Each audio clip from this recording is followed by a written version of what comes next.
दोस्तों, जैसा कि आपने पिछली कहानी में देखा था, कीकू ने सारे रसगुल्ले खा के निम्मो को झूठ बोल दिया कि मिस्टी ने सारे रसगुल्ले खाए हैं। और तो और कीकू ने अपने और मिस्टी के रिजल्ट की अदला बदली कर दी, जिसकी वजह से मिस्टी को बहुत मार पड़ी। तो चलिए देखते हैं आज की कहानी में क्या होता है।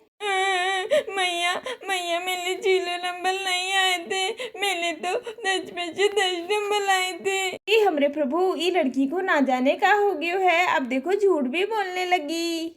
अरे अरे, ये मेरे पेट में इतनी गुड़गुड़ क्यों हो रही है? अरे बाप रे, मुझसे तो बिल्कुल नहीं रुका जा रहा, मेरे को टॉयलेट जाना पड़ेगा। अरे अरे कीकू, इतनी तेज तेज भाग के कहाँ जा रहे हो? तनिक आराम से चलो, ना ही तो गिर जाओगे। अरे बाप रे, मेरे अचानक से इतनी तेज गुड़गुड़ क्यों होने लगी? ये लड़का भी ना ई का कछु समझ ही नहीं आता है। टॉयलेट जाके बहुत अच्छा लग रहा है। अरे अरे, ये क्या, मेरे पेट में तो दोबारा गुड़गुड़ होने लगी। भागो भागो, जल्दी भागो। मैया मैया, मैं सच कह रही हूँ, मैंने रसगुल्ले नहीं खाए थे, ये पक्का कीकू नहीं खाए होंगे। अरे अरे बच्चों, ये क्या, कीकू जैसे ही टॉयलेट से बाहर निकलता है दोबारा टॉयलेट में भाग जाता है। मुझे तो लग रहा है मैंने कुछ ज़्यादा ही रसगुल्ले खा लिए, मुझे इतने भी नहीं खाने चाहिए थे। थोड़ा ठीक लग रहा है, चलो जाके लेटता हूँ। कीकू कीकू, का हो गया बिटवा? टॉयलेट में इतना अंदर बाहर काहे कर रहे हो? या मैया पता नहीं, बार बार पेट में गुड़गुड़ हो रही है। कीकू सच बता, तू नहीं खाए थे ना छाले रसगुल्ले, इसलिए तेरे पेट में इतनी गुलगुल हो रही है? मैया, इस मिस्टी को समझाओ। देखो, एक तो मेरे पेट में इतनी गुड़गुड़ हो रही है और ये मुझे और परेशान कर रही है। कीकू, वैसे बिटवा तुम तो रसगुल्ले ना ही खाए थे ना? हाँ मैया, मैंने नहीं खाए रसगुल्ले, ये मिस्टी झूठ झूठ मेरा नाम लगा रही है। अच्छा, तो ये रसगुल्ले की चाशनी कैसे लगी है तुम्हारे मुंह पे? अरे अरे नहीं मैया, वो मेरे हाथ में ही थे ना डब्बा, तो शायद उससे लग गई होगी। मुझसे बिल्कुल बर्दाश्त नहीं हो रहा, फिर गुड़गुड़ हो रही है, मैं तो भाग रहा हूँ। भागो भागो भागो। हमरे प्रभु, हमें तो लगता है डॉक्टर साहिब को बुलाना ही पड़ेगा, कुकू तो कछु ज़्यादा ही परेशान है रहो है। मिस्टी, जाओ अंदर कमरे से तनिक फ़ोन तो ले आओ। भैया मैं तो नहीं ला ली, कीकू के लिए कोई फ़ोन होने, इसकी वजह से मिली पिटाई लगी और मैं इसी के लिए फ़ोन लाऊं? मैं नहीं लाऊंगी।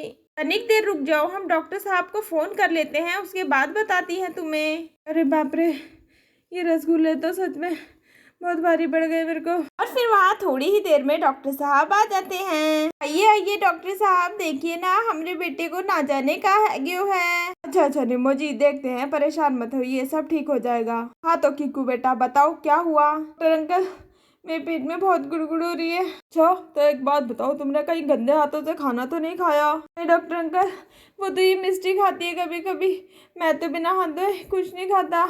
बेटा, फिर तुमने कोई बाहर की तली भुनी चीज तो नहीं खाई?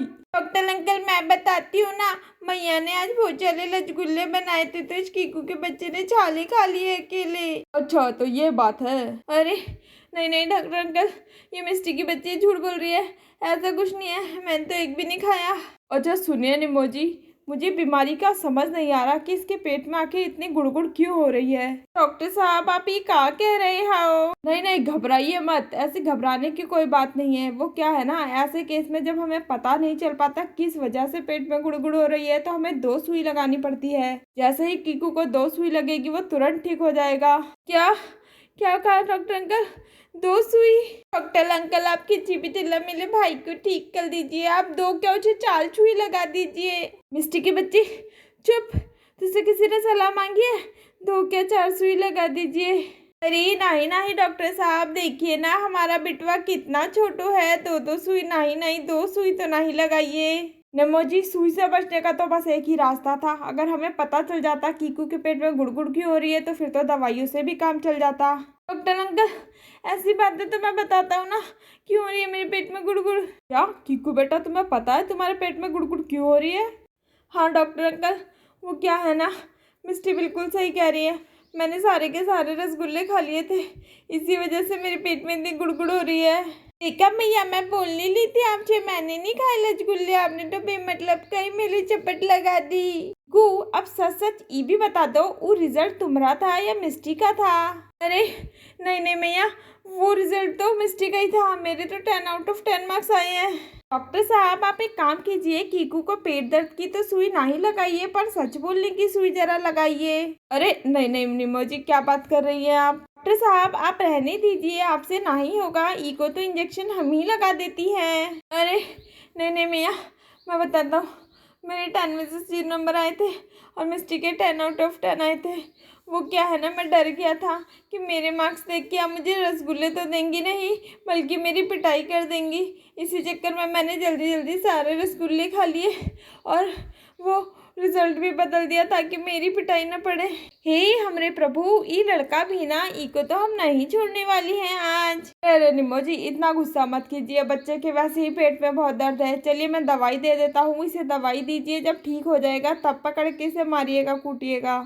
ई को तो हम बिल्कुल नहीं छोड़ने वाली हैं, देख लीजिएगा आप। और फिर यहाँ डॉक्टर साहब निम्मो को कीकू के पेट दर्द की दवाई दे देते हैं और निम्मो के घर से चले जाते हैं। कीकू अब हम तुमको ये दवाई बिल्कुल नहीं देने वाली, तुम्हारी यही पनिशमेंट है कि अपने पेट दर्द में ही रहो तुम। या मैं आप मुझे 2 चांटे मार लो, गुस्सा कर लो, पर प्लीज़ मुझे दवाई दे दो, मेरे बहुत गुड़गुड़ हो रही है, मैं नहीं रह सकता। मजा आया कीकू के बच्चे, तेरे छट्टू अच्छा ही होना चाहिए।